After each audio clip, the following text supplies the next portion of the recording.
sabe por que tem jogador de futebol que, mesmo sendo franzino, apresenta uma base tão forte?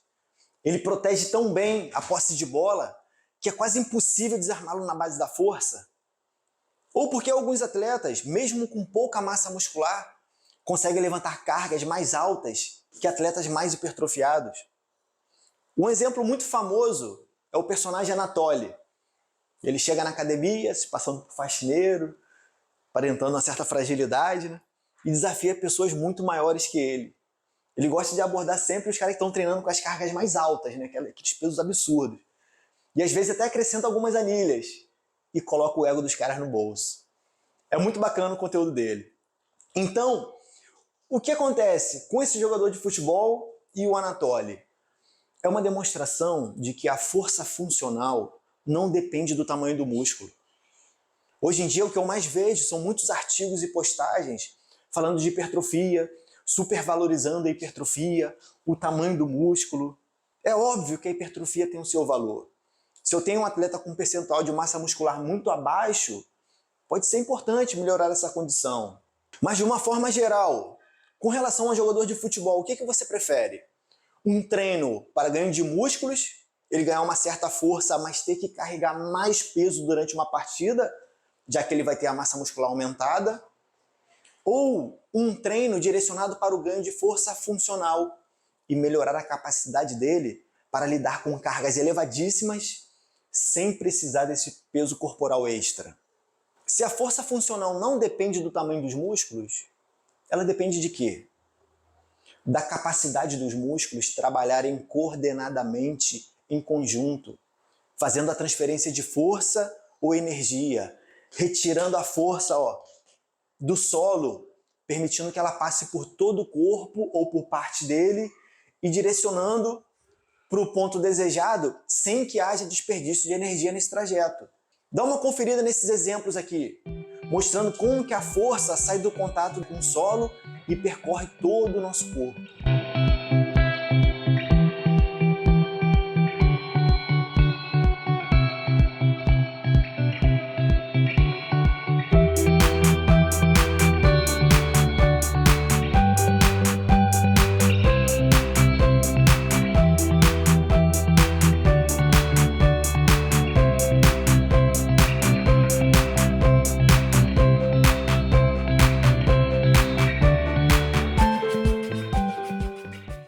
Assim como nesses movimentos, quando você arremessa uma pedra com uma das mãos, a força vem do pé. Eu, sendo destro, prefiro dar um passo com a perna esquerda para me ajudar a ter um impulso maior.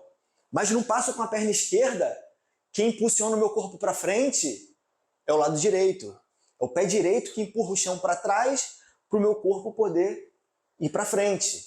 E nesse impulso retirado do solo, passa praticamente por todo o meu corpo de forma ascendente até chegar na pedra.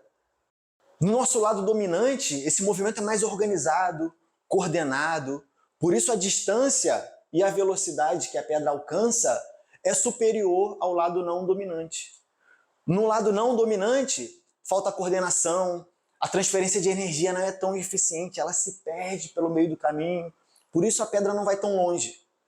No lado dominante, o tornozelo, o joelho, o quadril, o core, todo o corpo atua no momento certo, sem desperdiçar energia. No lado não dominante, haverá ao menos uma parte do corpo se movendo antes ou após o momento certo, fazendo com que esse impulso retirado do solo seja menos aproveitado ao fim do movimento. Há um grande desperdício de energia. O corpo precisa se mover em um efeito chicote.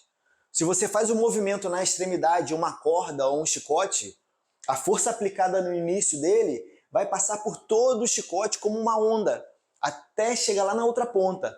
Também parecido com o efeito dominó, onde você derruba a primeira peça e todas as outras vão caindo em sequência. Por isso que não adianta eu fazer o arremesso movendo os pés e as mãos juntos. Fazer aqui, é uma força ascendente, onde eu dou o passo, transferindo a força do pé para o tornozelo, aí vai para o joelho, quadril, chegando no core, que faz a rotação do tronco, e prossegue para o ombro, cotovelo, punho, mão, até chegar na pedra. Para você entender melhor, se eu faço um agachamento com desenvolvimento, e realizo uma pressão hipotética de 100 watts contra o solo, lembrando da terceira lei de Newton, ação e reação, o solo vai me devolver esses 100 watts e o meu corpo precisará de estabilidade, mobilidade e coordenação ótimos para direcionar esses 100 watts até o ponto mais alto do movimento. Só que, se houver instabilidade, uma oscilação lateral no movimento, dificuldade para coordenar braços e pernas, como, por exemplo, os braços demorarem a se mover, ao invés de chegarmos no topo com 100 watts, a gente vai chegar com 60, 70, porque a força não foi totalmente aproveitada e direcionada. Ela foi dissipada ao longo do movimento, o que também acarreta em um desgaste maior para o atleta. Você já deve ter ouvido falar no conceito de trilhos anatômicos, difundido por Thomas Myers. Os trilhos anatômicos são conexões musculares e ósseas feitas por meio da fáscia, que é uma espécie de pele que reveste os músculos.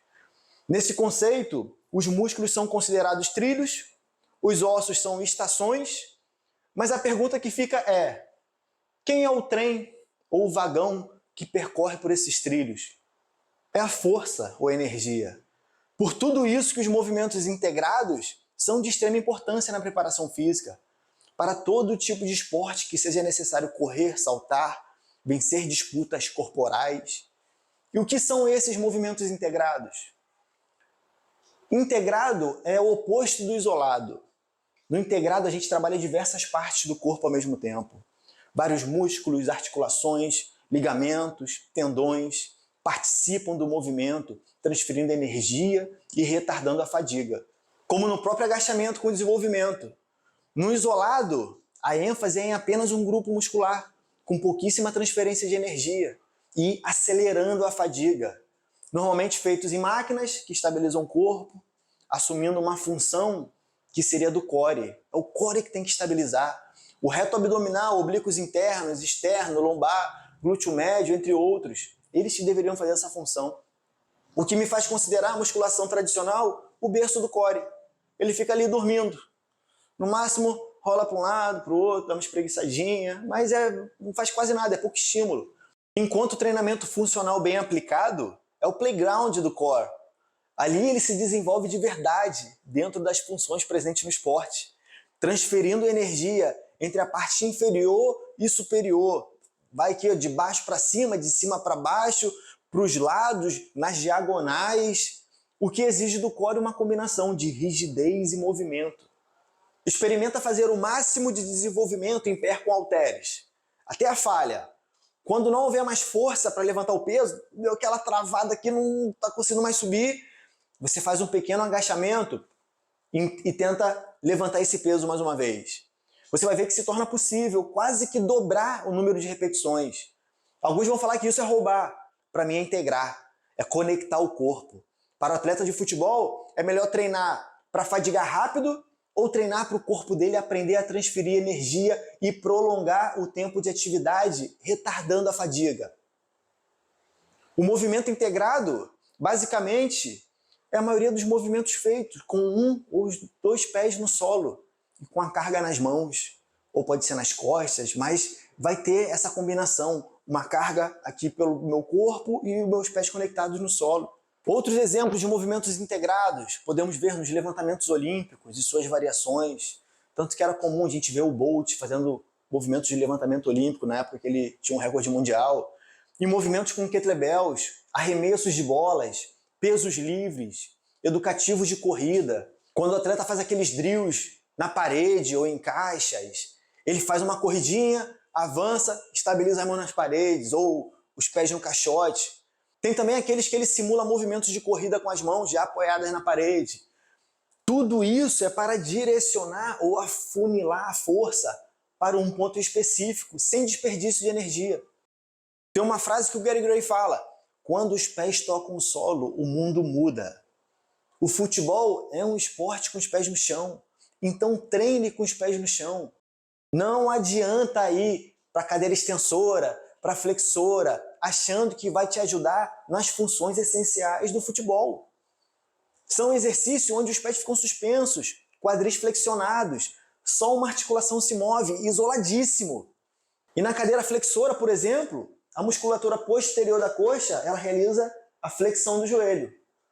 Porém, quando corremos, ela estende o joelho. Sem contar a velocidade da contração, que na cadeira flexora normalmente é feita de forma lenta, controlada, não condiz nem com um trote, muito menos com um tiro de alta velocidade.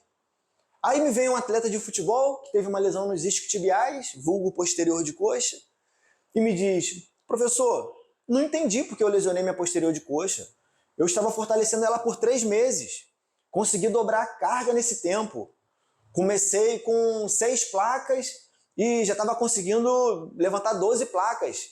Achei que ela estivesse forte. A pergunta que eu faço: em qual exercício você dobrou a carga? Na cadeira flexora, professor. Então sim, ela realmente está mais forte.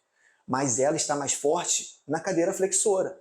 E não para você correr em alta velocidade e realizar mudanças de direção. Imagina uma corda aqui presa, um pouco abaixo do meu joelho. Se o meu pé está solto, eu vou puxar essa corda, representando a contração da musculatura posterior. O que vai acontecer? Essa corda está presa aqui, puxei a corda. O joelho vai flexionar, meu pé vem para trás, cadeia cinética aberta. Mas se eu fixo meu pé no solo, com o joelho flexionado, meu pé está preso no solo, agora eu puxo essa corda, ou contraio novamente, o que acontece no meu joelho? Uma extensão, porque agora a gente está em cadeia cinética fechada. Ou seja, em cadeia cinética aberta, eles flexionam o joelho. Ok. Mas em cadeia cinética fechada, eles estendem o joelho. Se o meu esporte ele depende de uma boa corrida, precisa empurrar o solo para trás com força e velocidade, os exercícios em cadeia cinética fechada farão muito mais sentido. Nesse caso, eu trocaria a cadeira flexora pelo levantamento terra, trabalhando o mesmo grupamento, com os pés no solo e estendendo o joelho. Eu faço a extensão do joelho aqui no levantamento terra. Extensão do quadril também, claro. Por isso que eu sempre falo, treinem para o seu esporte e as funções demandadas por ele. As tradicionais séries A, B e C dos fisiculturistas, série A, peito e tríceps, série B, costa e bíceps, série C, perna, trapézio e ombros. Esses tipos de treinos são voltados para estética, hipertrofia e não para a força funcional. São treinos baseados na anatomia cadavérica. Os cadáveres eram dissecados, tinham a face toda removida. Isso mesmo, esse tecido super importante que conecta o nosso corpo era retirado para não atrapalhar os estudos. E depois, com os cadáveres posicionados, deitados em uma maca, estudava a ação de cada músculo de forma isolada. Ah, esse bíceps aqui, quando contraído, o que ele faz? A flexão do cotovelo. Então, vamos criar uma máquina para esse músculo. E foi assim, músculo por músculo. Baseado nessas informações, que em 1860 foram desenvolvidas pelo médico ortopedista Jonas Zander as primeiras máquinas de musculação, que na época era chamada de mecanoterapia, e tinha como principal função reabilitar. E até hoje esse maquinário é presente em 97% das academias do mundo, ou até mais. A diferença é que agora tem uma roupagem mais moderna. Essa abordagem do Zander nos fez entender muita coisa sobre o sistema musculoesquelético. Mas de 1860 até hoje, já se passaram mais de 160 anos. E muitos estudos já foram feitos. Muita novidade está ao nosso alcance. E seria ainda esse o tipo de treino mais adequado para melhorar as nossas funções? Estou falando de 1860, gente. Foi quando inventaram o telégrafo falante, um precursor do telefone. Olha aí na sua mão o que ele se transformou hoje em dia. Será que apenas a preparação física parou no tempo, deixou de evoluir e continua dependente dessas máquinas centenárias? Se você quer saber mais sobre o assunto, fazer essa viagem no tempo de 1860 para os dias atuais, junte-se à nossa mentoria Treinamento 3D da Reabilitação ao Alto Desempenho e aproveite o que há de mais atual no mundo do treinamento, da preparação física, do alto desempenho e da reabilitação. Link na descrição do vídeo. Se você gostou do conteúdo, curta o vídeo e não se esqueça, se inscreva no canal. Valeu, um abraço!